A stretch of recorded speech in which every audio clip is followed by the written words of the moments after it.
look, we're live! And we've got Stacy and Lisa back. We're so excited to be here.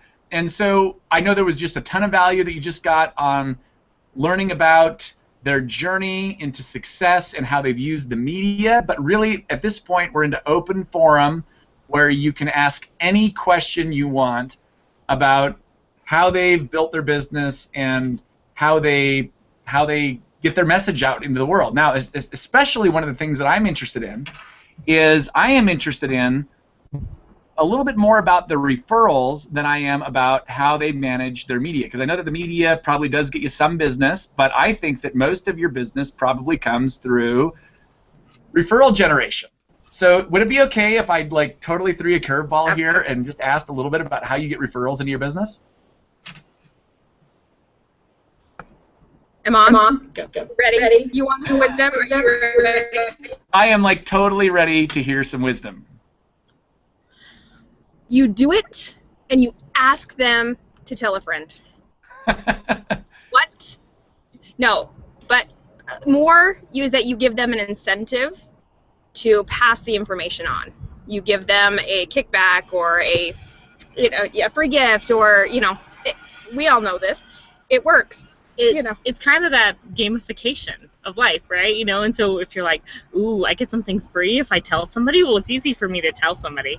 And so it's that creating, win-win for everybody. And so, but then it's also, I think, and I'm sure Stacy was going to go here, and I'm totally cutting her off, but it's taking care of those referrals. So then when they do call, and they're like, oh, so-and-so, said for me to call, or, I heard about this from so-and-so, then it's like treating them like gold, because that tells them that they're important, and then that goes back to that original person as well. And so I think that, treating those referrals like they're just heaven on earth, that's a huge part of it.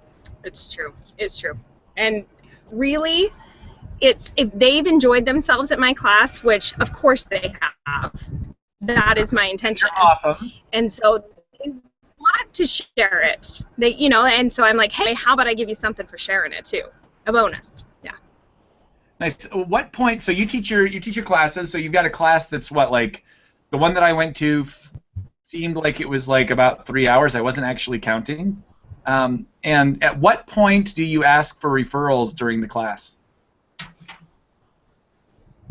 I do a thing called seed. Drop those little seeds throughout it of hey, wouldn't this be fun if you and your best friends came? Or what? Oftentimes they say, oh, we should bring so and so to this. It just naturally happens. And at the end, I said, hey, here's this. If you guys get a group together, we could do this, and we could do this. And the things that you brought up that you might want to do, we could do that for your class. Yeah, she has a unique ability to really customize classes. And so, especially whenever I'm, helping facilitate one of her classes, I make sure I listen for those comments of, oh man, we should do this for Christmas or something like that. And then I always go in with, yeah, this is the gift that I give my siblings for Christmas, because nobody needs another hand towel set, but this is something that is fun and we do it together. And so so I make sure that I kind of tell that personal story of, oh my gosh, this is the best date night because I bring my people together and we have so much fun, because then it's personal to them and they're like, oh, okay, we can do that. So I try to listen for those, but she's excellent at saying, oh my gosh, this is something you need to make sure you're teaching your kids. You should bring them back for a Cooking with My Hero class or whatever. Yeah. You know what I mean? Things like that. And I think it comes a little bit naturally to me because I see the value in what I'm doing. It's not, oh, I should probably throw something in now. It feels like, oh, wouldn't your child benefit from this? And they would cook you dinner. What? Wednesday nights, they're cooking dinner. Wouldn't you want that? So you find ways that it would serve them. Yeah. And I think that's the most important part of all of this is it's not self-serving. It's not, oh, I want you to make sure that you tell people so that I have people in my class. It's especially, I think, Stacy's intent and my intent when I talk to them about Stacy's classes is, oh my gosh, this is so amazing for you, and how would this benefit you? And so, people know if you're being genuine. They know if this is about you making a buck, or if it's about, you know, them enriching their lives. Nice. I like that. So tell me a little bit more about your seating. So you start off seating very early on in the night, and like where obviously if it just shows up, it shows up. But like from a planning standpoint, about when would you start seating the idea of, oh my gosh, and we're doing steak next month, and who do you know that, you know, blah, blah, whatever, right? So when do you start thinking about seating? So, you know, maybe I'll go a little bit deeper with you, but I even start seating even before they come to class. You know, mentally I'm thinking about who are my students individually, what do I want to teach them, what are their needs, what would serve them, and so I kind of have an idea without like stalking them of what they might. We can always look on Facebook. What are they into? No, I don't do that. Just to be clear, I don't do that. But then I ask them as they come in and we do an introduction portion, I ask them, what is something that you enjoy doing as far as cooking, and what would you like to learn? And so then I already have an idea. As we move on through the class, I'm like, oh, you know what's awesome is I have a class that's this class that is about that. I could totally teach you how to do that, you know, and those little things. And at the end, after I've peppered it, peppered it, nice. Seeding and peppering. And at the end, it's like, oh, where did I got that impression earlier that would be cool, but it was their idea because they said they wanted to. And then I said, I'm just fulfilling a purpose. Nice. Did that answer that? Yeah, I think so. So you're thinking about the students' needs, and then when you're doing your seating, you're framing it in terms of what it is that they need. I don't know if you guys are familiar or not with there's a famous marketing guru. His name is Jay Abraham. Have you guys heard of him before? Mm-hmm. Yeah. Jay Abraham says people don't want drills, they want holes. And if you want to sell drills, you've got to become expert at selling holes, right? People Mm-hmm. think for a hole. And so I think that goes right in line. You're thinking about your client, you're thinking about what is it they want, what's their big pain point, what is it that they need, and then you're sprinkling and salting and peppering and seeding. We got all confused. Garnishing, and there's so much happening. Now, seating is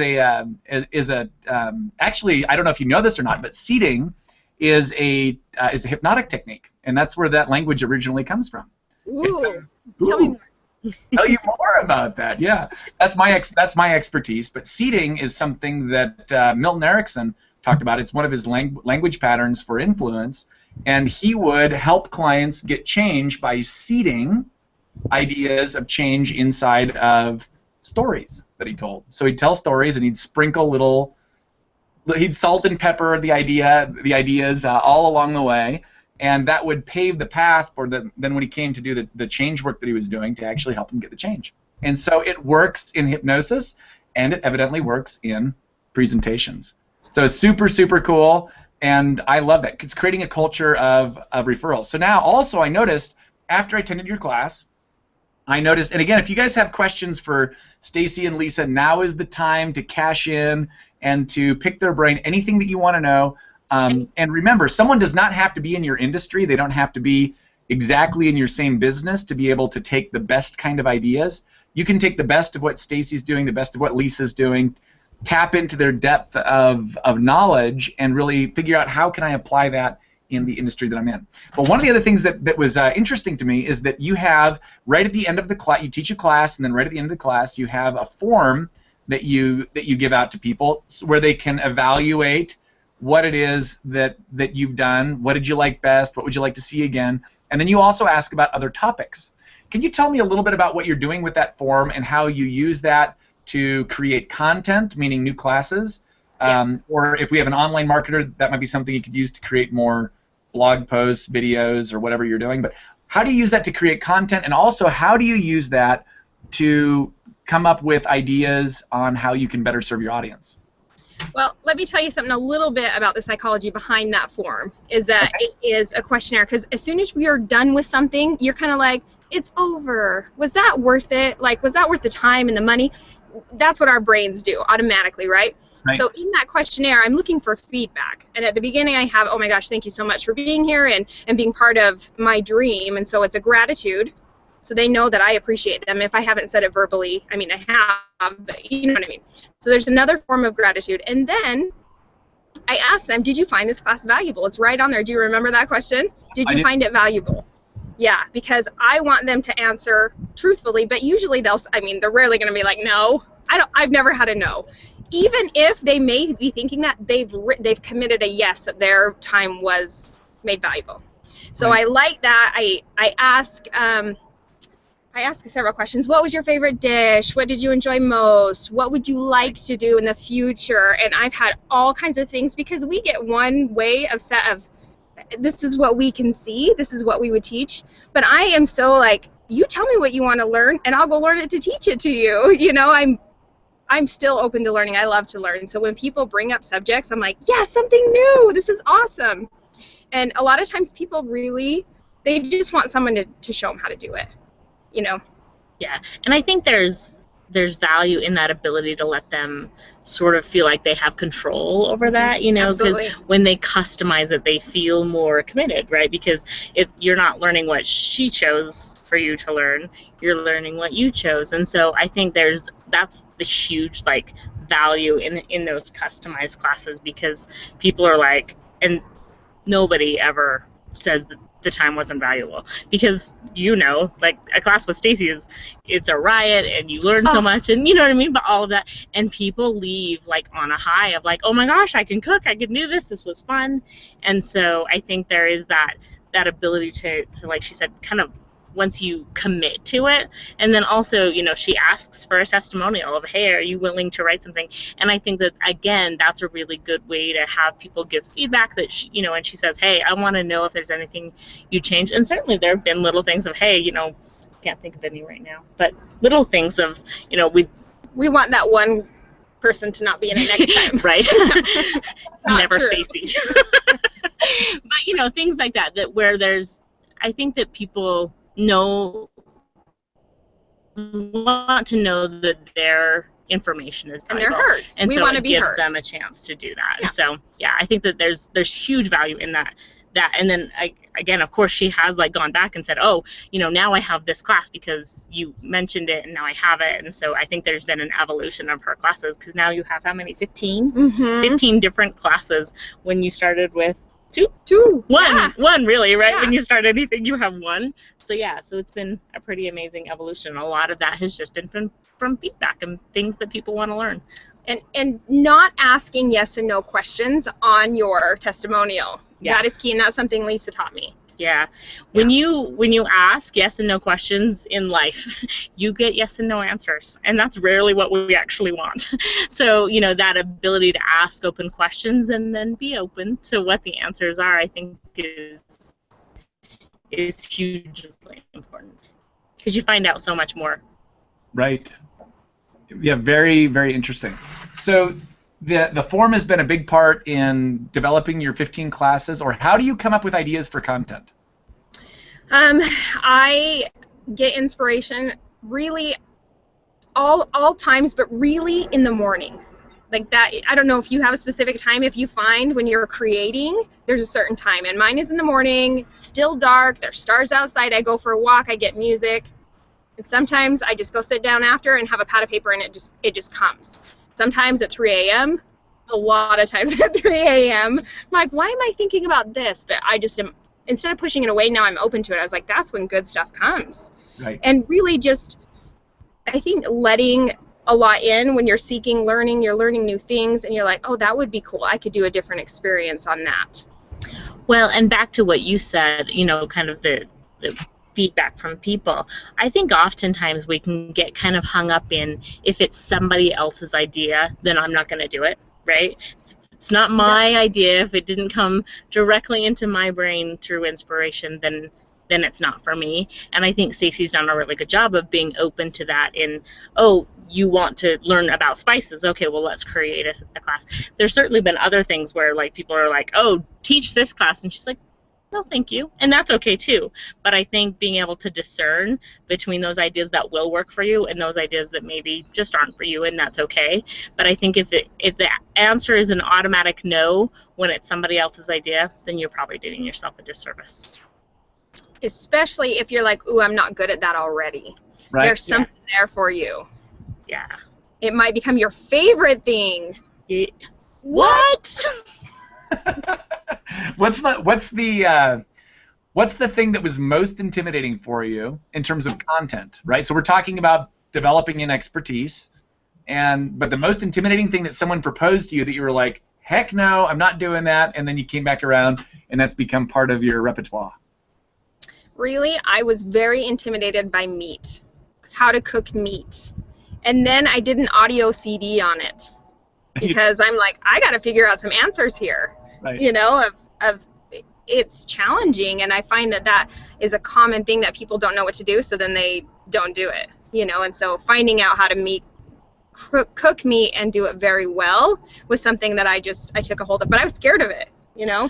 Yeah, and I think on that too, I think there's that fear of Stacy knows how to cook meat, I mean, obviously. So I think it was more of a, can I teach someone else, right? And if they fail, does that then reflect on me? And so I think there was an adjustment of her own ability to acknowledge that she can teach somebody and then let them do what they do, right? You know, because we don't all learn in the same way, and so I think that there's that ability too of saying, I am willing to teach people and I'm willing to give my 110% that I have, and then it's okay, whatever they do is just fine.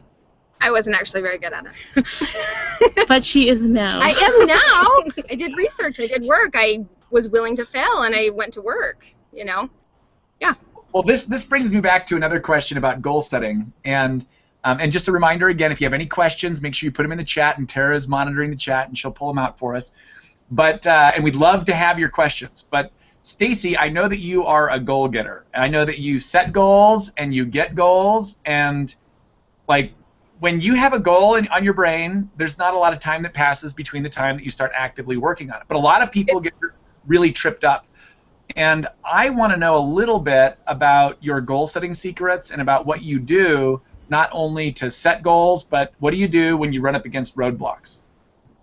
Ooh, good question. So we have different personalities, right? I mean, not you and me, but us as a whole. And I have learned about different personalities, and I've learned that some of my strengths and my weaknesses served me that way, especially in goal getting, because I am a very fast, energetic person. Very fast moving. I want answers fast. I want to hear it fast. Sometimes that doesn't serve me. But with goal getting, I think I don't overthink things is really what makes that serves me well. Then I think about it later. and you know, as you have experiences, you learn what, you know, the stove's hot, don't touch it, those kinds of things, right? So I think I find something I'm really passionate about, or even a little bit of like, hey, that would be kind of cool. Can I get that? It's almost a competition, you know. I might be a little bit competitive. No, most of us aren't, you know, even if it's with yourself, you know. Can I do that? And I blaze. It's where I have trouble, where my roadblocks are generally are at like the 98% point. I'm almost there. Because there's a lot of people that they get into the last mile of the marathon, so to speak, and the body says stop, and you get a distraction and whatever else happens. So how do you go from the 98% to the 100%, especially when it's really hard? When it's really hard, I found that I am motivated by stuff that I don't have to do. When it becomes a choice, and I don't, because at the end it becomes, well, now I have to, and I should, and you know, the shoulds come in, and I remind myself, this is something I chose to do. I want to do it. That really is the secret. I have to. If I don't, I'm gonna fail. I'm gonna, you know, whatever. And the obstacles that come in, oh man, they come from everywhere, and they're convincing, you know, and we all have them. Well, but it's my kid, or it's, you know, and so you have to be really clear on the thing at the beginning when you choose it. You know, if how do you, you know, I get an answer that way and say, is this good? Is this something that's going to be good for me? And so then I do my best to not let those things get in the way and stop it. And I find balance. And I think there's an element of that willingness to reevaluate, because sometimes we do get like, this is what I said at the beginning, so this is what I have to do. It has to look exactly like this, because this is what I said my goal was. And so I think there needs to be that ability to evaluate and not necessarily give up on it, but understand, you know, carry through the intention of your goal rather than sometimes it's kind of that spirit of the law versus letter of the law kind of a thing. So I think sometimes there's that ability to evaluate what your real intentions are.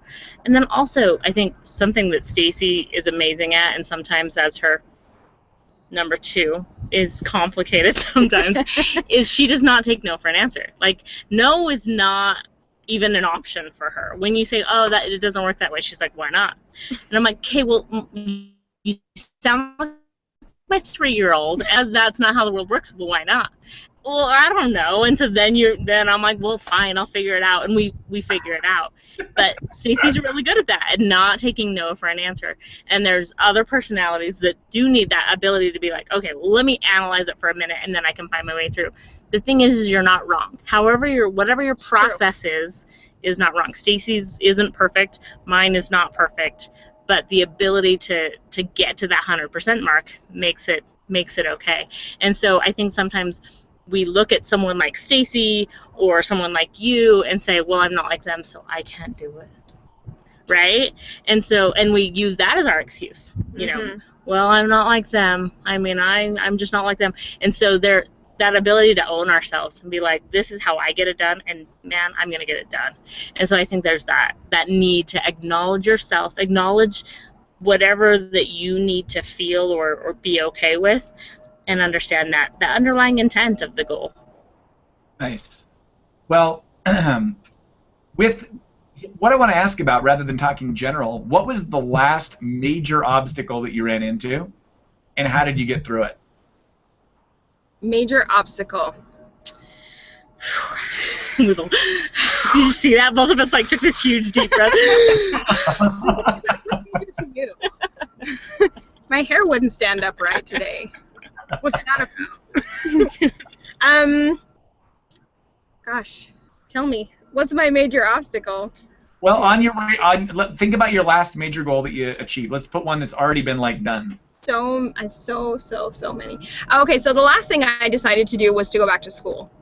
I went 15 years ago. I completely different. I was going to go to the medical field. I was going to do that. When she says school, she means undergraduate level. Undergraduate. She's done lots of school. So just to clarify, go back to college. I'm going back to square one of college.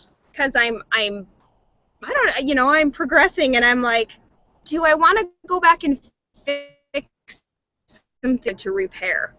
Can I go back and do it? It's that competitiveness to get a little bit, But there was something that was very interesting, because when I got that idea in my head, when I was doing a release technique of kind of letting go of some things, I came home and I had this really heavy feeling of my freedom will be gone if I go back to school. I mean, I'm a full-time mom. I don't know if people are half-time moms, but I am definitely a full-time mom. Got 3 kids. I have a husband.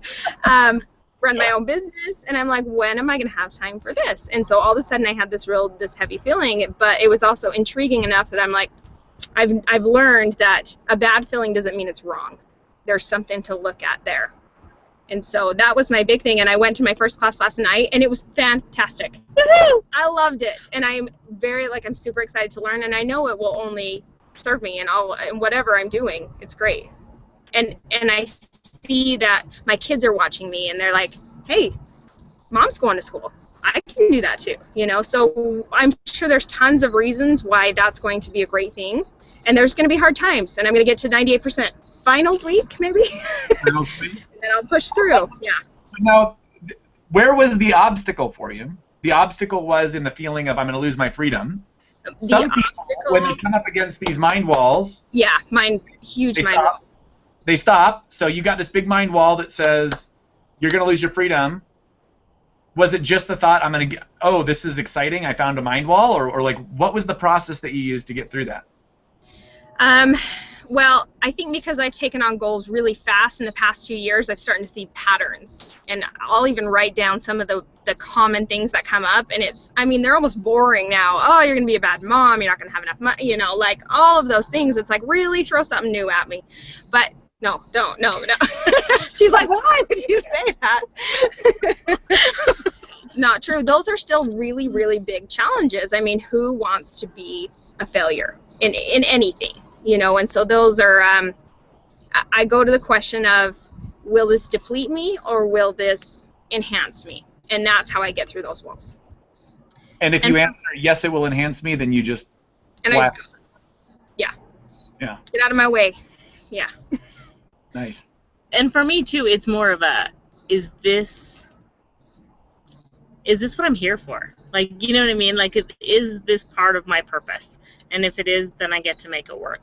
If it's not, then I'm okay to let it go. But again, it's that self-evaluation and being okay with who you are. I think in order to achieve really hard goals, we have to know who we are. We have to know that it's what we want, and it's not, you know, when people don't achieve goals, oftentimes I bet if you look at the root, it's because they weren't really committed to the goal to begin with. In some way, in some small portion of that, they were like, I'm like 98% okay with this goal. Well, that's excellent because you got 98% of that goal. And those excuses are what show up to give you an out. Yeah. Right. To give you a way to escape. A way to escape that is a valid reason. You know, nobody's going to argue with, well, I had to be there for, you know, this event, or, you know, we find ones that we can be okay with chickening out on. Yeah. Right. Well, to get a question that's right in lines with this. So we've got, I don't even know how to pronounce this name, so I just want to apologize to, oh man, I'm going to try here, okay? Let's doing my best here. This is, I'm going to say Madhura Joshi. And if that is wrong, please like send me a Facebook with like a voice clip and tell me how you pronounce your name. But the question is, how do you overcome fear? Because we've got a lot of people that when fear comes up or when the obstacle comes up, they don't go, oh, I can blast this, but they'll get totally stopped dead in their tracks. And so how is it that you manage to get through the fear when it comes up? And if you're already to the point today where it doesn't matter, I want you to rewind to the point where you get stuck. Yeah, it's easy. I can feel it right now if I think about it. I can feel that pit in my stomach when I think about fear, you know? Right. So I ask, okay, what is the worst thing that could happen? I go there, and I allow myself to go there. And you see, I mean, you can feel it. Can you feel it? And you think about it. What's the worst thing that could happen? Right. You hold it for about 5 seconds. We lived. Okay, and then you make up scenarios. Okay, well, how would I get through that? What would happen if that happened? And so you give it a face in a way. You give it a, you know, because mostly fear is dark. It's unknown, right? So if you ask those questions, well, what is it that I'm really scared of? And how will it affect me? And so I take it on. It's a confrontation thing where a lot of people don't want to have a confrontation, and I'm going to have it with fear. Let's go, fear. Let's do it. Well, I think that's it, right? It's oftentimes we get that feeling and we get all tied up, but we are unwilling to even look at it. We're unwilling to even acknowledge what might be behind door number 2. Like, we don't even, but if we open it and we're like, oh, it was just that I was afraid that I was going to fail? Well, just that. I've been there. I'm good. I lived. Right? And so I think it really is acknowledging what that fear is, because if we just like keep it hidden and even say, okay, I'm going to still go on for my goal, but I'm going to ignore that fear, that doesn't work either. But it's kind of that funny. It's like turning on the light and you're like, oh, it's just the rocking chair. Like all that sound that scared me out on the front porch, and now I've turned on the light, it's just the rocking chair in the wind. So once we know it, we're not scared of it anymore. And that's not to say the fear goes away, but it really does help when you give it a name. And you're like, I got this. And if you can't like go to the bottom immediately, you start, what happens if I go to class and I miss out on soccer practice? Oh, I'm a bad mom. Okay, well, what if I'm a bad mom? Well, then I'm probably a bad wife. And then what, and you keep going down and down. The end result is I die, right? I mean, we're really, like, the goal is survival. Yeah. Right. And that's what we get to. Is the worst case scenario I die? Probably. Maybe not. Depends on but what. But that hasn't happened yet. Out of all of her fears, she hasn't died yet. So I think we're good. It's good. Okay, let's say we even go there. How was I living my life? Right. That I lived the life I wanted. So let's take you way, way back. This is still to answer the question. Was that more than what you wanted? No. this is just start. This kind of stuff is the stuff that gets me excited. So yeah, woo! So let's go ahead and go back. I want you to go back, like back to one of your early fears when you're just, because you weren't always a business owner. There was a time when you made there was a time when you transitioned from mom, or were you working in another restaurant? I was working in the medical field in labor and delivery. Okay, so we're getting a clarification on the name Madhura Joshi. Okay, so we're awesome here. So you were working in the medical field, and you went from labor and delivery. Were you labor and delivery tech, nurse? Yeah, surgical tech, assisted during C-sections and delivery. Yeah. Okay, so you went from surgical tech to business owner, and this is a transition that I think a lot of people in our audience can resonate with. Not that they're surgical techs, but that they were maybe employed, or they were coming from an employee mindset, and then they're going from employee mindset into business owner mindset. What were some of the fears that you went through? And Lisa, this would be for you too. What are some of the fears that you went through when you were making that transition? Bless you. Oh my gosh, failure was huge. Failure. Huge. Oh, I mean, have I made a mistake? Right. You know, they're all gonna laugh at you. Well, let's take that fear right down the chain, because you're talking about breaking it out into a chain. So if you go back to, and I'd like you to remember a specific time when you're getting ready to start your business, and you're full of fear, and you're getting ready to follow through that chain so that you can shine the light on the fear that you've got in front of you. Right. It was fear of failure. Do you remember where you were and what was going on? So, you know, in the time I've made several transitions, as we do. So I'm working in the hospital. I'm hating my job because I'm ready for something different, right? That's kind of why we make changes, is because we're ready for something different. Well, I'm miserable, I'm grumpy, and that is definitely not my natural state. You know, I'm getting annoyed at people. I'm losing friends. I'm not liking my husband. I'm just like, I'm in a yucky place. And so I decide to make this change, sitting in the hospital, and I'm like, I am comfortable here. Comfortable. I have pay, I have insurance, I have this, and I am miserable. So I'm thinking, okay, if I leave all of this, I might be happy, but it's pretty scary. And so, you know, I'm thinking, what do I do? Well, I think I had to get miserable enough, and you know, whatever that is for someone, whatever motivates you, that just happened to be mine. And I just was really like terrified of failing, and even down, I didn't want to tell my husband I wanted to leave. You know, gosh, what is he going to think about me? And you know, those voices in our head just make it impossible almost to do it. And so you break through those barriers. And I confronted him and I said, hey, this is what I would like to do. And he was like, great. And I'm like, oh, well, hang on, I'm going to back you up. So it is, oh my gosh, what's my husband going to think? Oh my gosh, what's going to happen? And if you carry that right now, if we just use the little technique that you gave us of looking through the chain. Yes. Let's say that your husband had come back and, like, what's the worst possible thing that could have happened out of that transaction? Not that it did, but what? Possible? He's out. Woman? You know, we have a pretty great relationship, so it's kind of hard to imagine something awful, you know, truly. He would have just said, no, you're too dumb. No, you're too dumb. That is my fear. And that's her, right? That is you know what I my mean? fear. Those are never the words that would come out of his mouth ever. No. That was her fear. Sure. A lot of my core is I am not smart enough. Definitely. Okay. Yeah. So in your mind, the worst would have been like, no, you're stupid, right? Yes, you're way too stupid. You're way too stupid. And then if that had happened, like in that moment, what would you have done to get through that?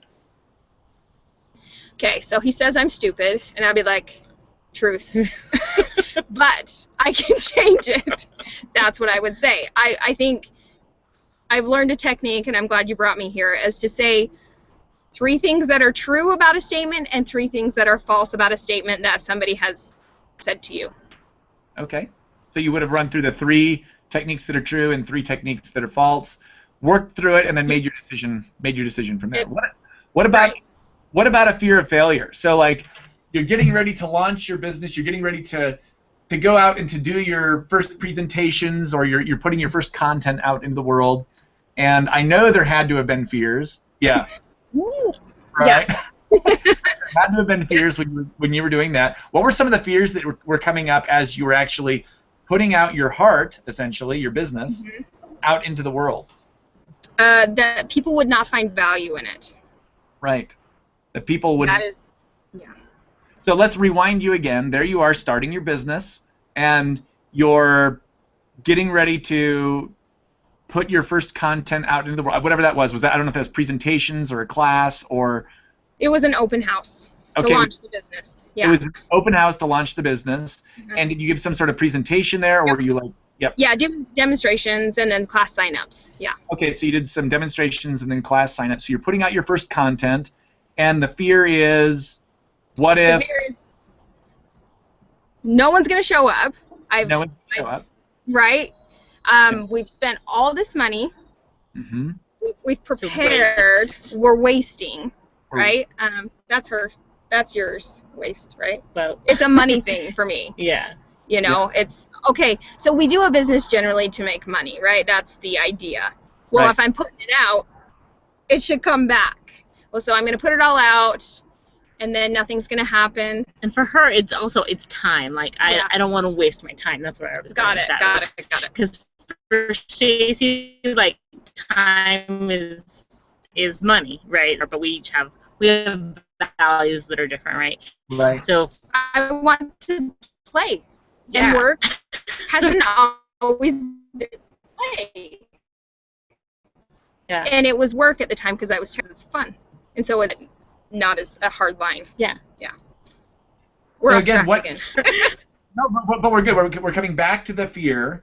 And so the fear was that there might be some kind of loss that you would sustain, whether it was loss of time or loss of money or nobody would show up. It was like a fear of rejection. This is a really common one. People will stop and not put content out or not put themselves out or put their business out because they're afraid that ultimately people are going to reject them. So can we take the nobody's going to show up one just for a minute? Yeah. So one more time, if we just use your technique, what would have been the worst thing that would have happened if nobody had showed up? It's so sad. What was the worst thing that would happen? I would have probably wanted to quit. Completely done. Right? Yeah. This is all for nothing. Oh, all the things that we've done, all the sacrifices, nobody wants this. Why am I doing this? I'd have been out. It'd have been failure, right? Mm-hmm. But it also, I think it would have gone back to that core of, I am stupid. Right? I am stupid. I don't have value to give people, so they didn't come. So I think for her, especially where she's teaching people, right? This amazing girl who thinks she's stupid. it's that fear of what do I have to teach people? What do I have? Yeah. And they see that I have nothing, so they didn't show up. But they did. But they did. But they did. They did. If somebody was dealing with that fear right there, because I bet, in fact, if you are dealing with that fear right now, I want you to be totally honest in the comments. Put it down, because I know some of you guys are just getting started in whatever it is that you're doing, and it may be that this fear right here, that nobody will show up, nobody will like me, nobody will buy my stuff, maybe people have already rejected you, maybe you've already put out something and it hasn't worked. If that's you, I want you to write it in the comments and just be a little bit vulnerable and say, yeah, I'm struggling with that right now. I'm struggling with that. And then I want to know, if the worst case had happened and you would still have this passion, but you'd done your open house and nobody showed up, knowing what you know today, what would you do right then? It's kind of awesome because that did happen. We did a few successful open houses, and then we had one that was like hardly anybody came. I spent the most on advertising on it, and they didn't come. And that's when I found another way to get my message out. That's when my medium became TV. Right. So it was kind of a cool thing. Yeah, and I think that is that being open, but also I think a big part of that was sometimes when those open houses didn't go exactly as maybe we had envisioned, it was never, oh man, we're complete failures. No. You know what I mean? Yeah. Like, it was, hey, come eat this food. You call the neighbors and be like, hey, we've got some food over here, come on over and eat it. And then we went and played. Like, that's been a big thing for us, is that after every kind of heightened emotional approach, then we've made a really big effort to make sure that and we I think went and played. Be in gratitude for what you've accomplished. Oh my gosh, look at what we created here. This is fantastic. 1,000 people could have been here, or one, and it still would have been fantastic. We wouldn't have changed a thing. And you have to value yourself before you can expect anyone else to value you. And so I think it goes back to that, we knew that we had done everything that we could, and we'd left nothing on the table. So I think it's true. All the way out there, and don't give up after one time. Keep doing it. Sometimes it just doesn't work out for certain people. Don't be so hard on yourself. Forgive yourself and be like, oh, great. Thank you for your interest. Hey, I'm doing another one. Here's when it is. And learn something from it. That's the thing, too. Yep. Like, we would be like, okay, what's our kind of debrief, right? What are we going to do differently next time? What are we going to do the same? And we do that after pretty much everything. I mean, we will do it after this. Yeah. Whether it's TV or whether it's, just a class, or whether it's, catering. Like, we make sure that we kind of debrief and say, okay, this worked. Hey, next time we need to make sure we handle this differently, and have that be as our own personal feedback, and not oh man, we failed, so we have to do it different next time. But okay, check that, got it, moving on. How soon after you do something do you debrief? Do you debrief right away? Do you wait a little while? No. We wait a while, but we had to learn that. We had to learn that. But I've gotten a thicker skin, so I can tolerate a little bit of feedback right after, because as we talked about in that, you do emotionally have a decline, and so we're not going to say that other word, and so we have an emotional decline. So you're already vulnerable, you're already sensitive, you've already been a little bit like you've taken off the armor. Because right now we're feeling pretty good, and we're like, oh, this is exciting, and we're talking to people, and then after it's like you take it off, and then she's like, hey, that was awesome. Not really. And I love you. And I love you, but you should have done this and this, and your hair was weird, and later I'd be like, I can handle that after an hour. Right. Probably half an hour to an hour. You figure out what time is good for you. We go play, we celebrate. We said, you said great things, or whatever. And if we didn't say great things, we don't say that. We just say, that was fun. Go team. No, but it is that. Just, it's again being in gratitude. Being in gratitude for the gifts that we're given, and the things that we do, and knowing that there's a lesson in it all, and it's all okay. It's going to be okay. We haven't died yet, and we're good. You know what I mean? Like, it's that acknowledging and being in gratitude, because rarely can you be offended or upset or any of those things when you choose to be in gratitude. It's true. So a couple more questions here. Let's spin over to, and we're going to take like another 5 minutes maybe, and then we're going to go ahead and wind things up. Is that all right? And I'm probably going to have to slip out because I have another appointment, but I will leave you in Stacy's amazing, capable, fabulous hands. So thank you for the time and opportunity, and we will catch up soon. And then thank you so much. Okay, and we'll wrap up in 5 minutes. If you have a question, this is your last chance to pick Stacy's amazing brain, and we'll just wind up here when we're done with this. But amazing Stacey, brain? Say that again. Amazing brain. Thank you. You are welcome. It comes right from the heart. So Stacy, back to TV, because we started off with your segment on being on TV, and then I have switched around and I've been all over the place asking you about other things that I was interested in, and I hope that everybody's gotten some amazing value out of it, because I know I have. Every time that we talk, I get something cool. Thank you. And what I want to know is, back to TV again. I asked the same question a couple months ago, but I'm going to ask it again. What is it that you would recommend that a brand new person do if they wanted to get their name out there, and they wanted to get out on a TV, or they wanted to get on radio, or they wanted to get their message out in some of the ways that you've been so effective at doing? So, I ask why. Why do they want to do that? What is their purpose? Okay, so if you have a good purpose, then it's going to go. So find out there, what is it? Why do you want to do that? Why do you want your name out there? What is your product going to do for someone? And then once you're good on that, it's a lot easier to get in. So when you find a medium you want to use, a news channel or whatever, you find a contact person there, because we started out not knowing anyone in a lot of places. So you email whoever, hey, this is what I do. You send them pictures. I mean, so really, when I did my classes, I took pictures, I did video, so I had visual aids so people know, because they read text all the time. Have a YouTube video, you send them a link. It's never going to be perfect. They're going to see something in you because you're going to put it out on the table, right? When you go to do your YouTube video, you're just going to lay it out there. She's got something. Maybe they'll want to twist it a certain way, and you be open to it as long as that's in alignment with what you do.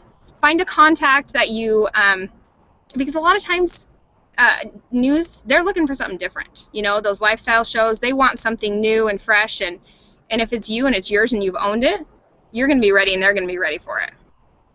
Just find different mediums, to different contacts, put your name out there, and be clear with your intention of this is what you want to do. So get clear on what you want to do, but be open for new opportunities. I love it. That sounds like a great place to wind up today. I am so glad that you came to hang out, and you're amazing. Thank you. I look forward to seeing great things for you. And oh my gosh, school! I don't believe that you're starting school again with everything that you got going on. That is fun. But okay, for now, we will say good night, and I look forward to seeing everyone back in another week. We will have some more amazing content next week, and I'm really just looking forward to connecting once again. And everyone, if everyone could go out, and Stacy, how should they contact you? Facebook, website, like where could they go to get a little bit of info and find out more about? More about me, ekbites.com, so Einstein's Kitchen, ekbites.com. Facebook is Einstein's Kitchen LLC, Instagram, Einstein's Kitchen, and I am just always posting what's going on. It's a blast. I'd love to hear from you. That's exciting. And if you like today's content and you're brand new, you're just checking us out, remember you can find out more by clicking the button below. There should be a button below where you can find out more about a product that we call the Max Profit Accelerator. And that is a product that is designed to teach you how to take your passion and turn it into a profit. And so if you're wanting to take the next step, go ahead and click the button below. Check us out, hang out with us, and we'd love to have you inside the community. And we will be back next week for those that are inside the community with some more amazing, life-changing content.